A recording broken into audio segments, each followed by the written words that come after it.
അധ്യാപകർക്ക് അംഗീകാരവും ശമ്പളവും നൽകാതെ നീട്ടിക്കൊണ്ടുപോകുന്ന നടപടി സർക്കാർ തുടരുന്നതിൽ പ്രതിഷേധിച്ച് സമരരംഗത്തേക്കിറങ്ങാൻ മലപ്പുറത്ത് ചേർന്ന അധ്യാപകരുടെയും മാനേജർമാരുടെയും സംയുക്ത പ്രതിഷേധ സംഗമം തീരുമാനിച്ചു. വാര്യംകുന്നത്ത് ടൗൺഹാളിൽ ചേർന്ന സംഗമം professor K Abid Hussain Thangal MLA ഉദ്ഘാടനം ചെയ്തു. നവംബർ 8-ന് 4 വർഷം പൂർത്തിയായ അധ്യാപകരുടെ അംഗീകാരവും ശമ്പളവും നൽകാതെ നീട്ടിക്കൊണ്ടുപോകുന്ന സർക്കാർ നടപടി അംഗീകരിക്കാൻ കഴിയില്ലെന്ന് അദ്ദേഹം പറഞ്ഞു. സുപ്രീം കോടതിയും ഭിന്നശേഷി നിയമവും അനുശാസിക്കുന്ന 4% ഭിന്നശേഷി നിയമനം ഉടൻ പൂർത്തീകരിക്കണമെന്നും സംഗമം ആവശ്യപ്പെട്ടു. Kerala private school managers association സംസ്ഥാന പ്രസിഡന്റ് നാസർ എടരിക്കോട് അധ്യക്ഷത വഹിച്ചു. സംസ്ഥാന സെക്രട്ടറി ഒ ഭാസ്കരൻ കൊല്ലങ്കോട്, സംസ്ഥാന working president Aravindan Mannur, KP Hussain Haji, Askar Valanchery, Unni Chelembra, UC Sreekumaran Unni, Azeez Pandalur, Nasar Valanchery, Ali Sathar, Luqman Mankada, Sathyan Kottappadi,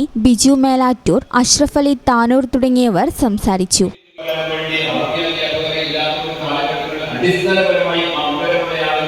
ഒരു ട്രെയിനിങ് കൊടുത്ത് ആ ട്രെയിനിങ്ങിന്റെ ഭാഗമായി അവരെ അധ്യാപകരായി നിയമിച്ചപ്പോൾ അത് വലിയ വിമർശനമാണെന്ന് സ്വീകരിച്ചിട്ടുള്ളത്. പക്ഷേ അത് നിലപാടായിരുന്നു. ആ നിലപാടിൽ സമൂഹത്തെയും സമുദായത്തെയും ഉദ്ദീപിച്ച് കൊണ്ടുവരിക എന്നായിരുന്നു ലക്ഷ്യം. ആ ലക്ഷ്യം പ്രാവർത്തികമാക്കി. അത് വിവേചനത്തോടു കൂടി ആ കാലഘട്ടങ്ങളിൽ ഒന്നും കണ്ടിട്ടില്ല. ഞാനൊരു ഗവൺമെന്റിനെയും അല്ല പറയുന്നത്, രാഷ്ട്രീയത്തെയും അല്ല പറയുന്നത്. ആ തലത്തിൽ കേരളത്തിലെ വിദ്യാഭ്യാസം, കേരളത്തെ ഒരു വിദ്യാഭ്യാസ ഹബ്ബായി, കേരളത്തിലെ സാമൂഹിക പരിഷ്കരണത്തിന്റെ മേഖലയായി, കേരള വിദ്യാഭ്യാസത്തിന്റെ ഏറ്റവും ഉന്നത നിലവാരമുള്ള ഒരു മേഖലയായി പരിപോഷിപ്പിക്കാൻ കേരളത്തിലെ കഴിഞ്ഞ കാല ഗവൺമെന്റുകൾക്കൊക്കെ കഴിഞ്ഞിട്ടുണ്ട്. ഈ ചാനൽ ന്യൂസ് മലപ്പുറം. അമ്മേ, എനിക്ക് ഫസ്റ്റ് സാലറി കിട്ടി. അമ്മയ്ക്ക് എന്താ വേണ്ടേ? ഒന്നും വേണ്ടടാ.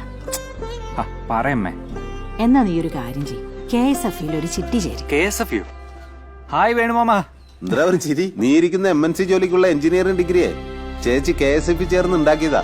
നിന്നെ കോച്ചിങ്ങിന് വിടാനും പഠിപ്പിക്കാനുള്ള ചേച്ചിയുടെ ധൈര്യം KSF ആയിരുന്നു. KSF-യുടെ പുതിയ ഹാർമണി ചിട്ടിയുണ്ട്, ഉടനെ നീ അതിൽ ചേരണം. KSF ഹാർമണി ചിട്ടികൾ. അമ്മേ, KSF ചിട്ടിയിൽ ഞാൻ ചേർന്നു കേട്ടോ. നന്നായടാ. അമ്മയ്ക്ക് മോനും ഇപ്പോ ഒരു സിംഗപ്പൂർ യാത്ര വരുന്നുണ്ട്.